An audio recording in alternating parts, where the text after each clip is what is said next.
বেগুন এমন একটি সবজি যা দিয়ে বেশ মজার মজার খাবার বানিয়ে নেওয়া যায়। আর এই বেগুন দিয়ে আজকে বেশ মজার একটি রেসিপি আপনাদের জন্য শেয়ার করব। এই রান্নার জন্য আমি এইরকম সাইজের বেগুন নিয়ে প্রথমে দুই সাইড থেকে এভাবে কেটে ফেলে দিচ্ছি। এবার মাছ বরাবর এভাবে কেটে উপর থেকে ছুরি দিয়ে এইভাবে কেটে নেবেন।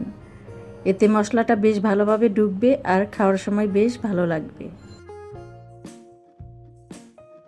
ঠিক এরকমভাবে 4টা বেগুন আমি একইভাবে কেটে নিলাম। এবার পানি দিয়ে ভালো মতন ধুয়ে নিব। এবার অন্য আরেকটা বাটিতে নিচ্ছি 1 চা চামচ হলুদ গুঁড়া, লাল মরিচ গুঁড়াও 1 চা চামচ, দিচ্ছি স্বাদ মতো লবণ। এবার অল্প অল্প পানি দিয়ে মশলাটা মাখিয়ে নেবেন। আমি অল্প অল্প পরিমাণে পানি দিয়ে একটা পেস্টের মতন বানিয়ে নিব।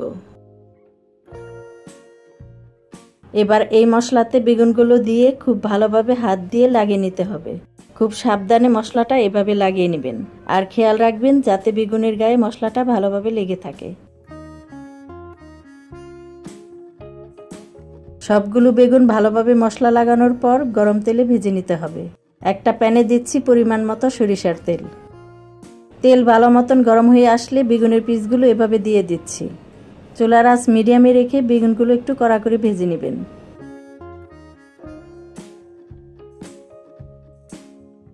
এক পাশে হয়ে আসলে অন্য পাশে উল্টিয়ে দিয়ে ভেজে নেবেন। তবে চেষ্টা করবেন একটু কড়া করে ভেজে নিতে, এতে বেগুনটা যেমন সেদ্ধ হয়ে যাবে আবার রান্নার পর খেতেও ভালো লাগবে।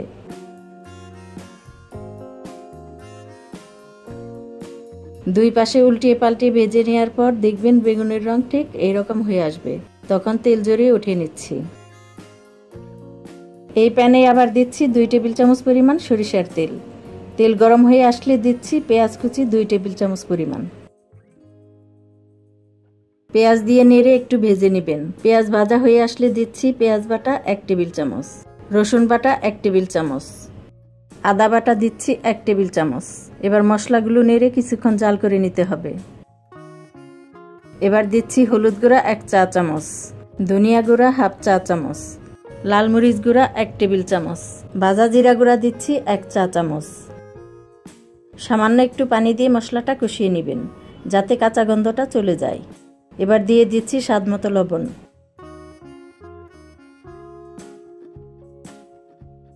ভালো মতন নেড়ে এখানে দিয়ে দিচ্ছি 1 কাপ পরিমাণ পানি। আবার একটু নেড়ে কিছুক্ষণ জাল করে নেবেন। কিছুক্ষণ জাল করে দিচ্ছি 2 চা চামচ চিনি, দিচ্ছি 1 টেবিল চামচ পরিমাণ লেবুর রস।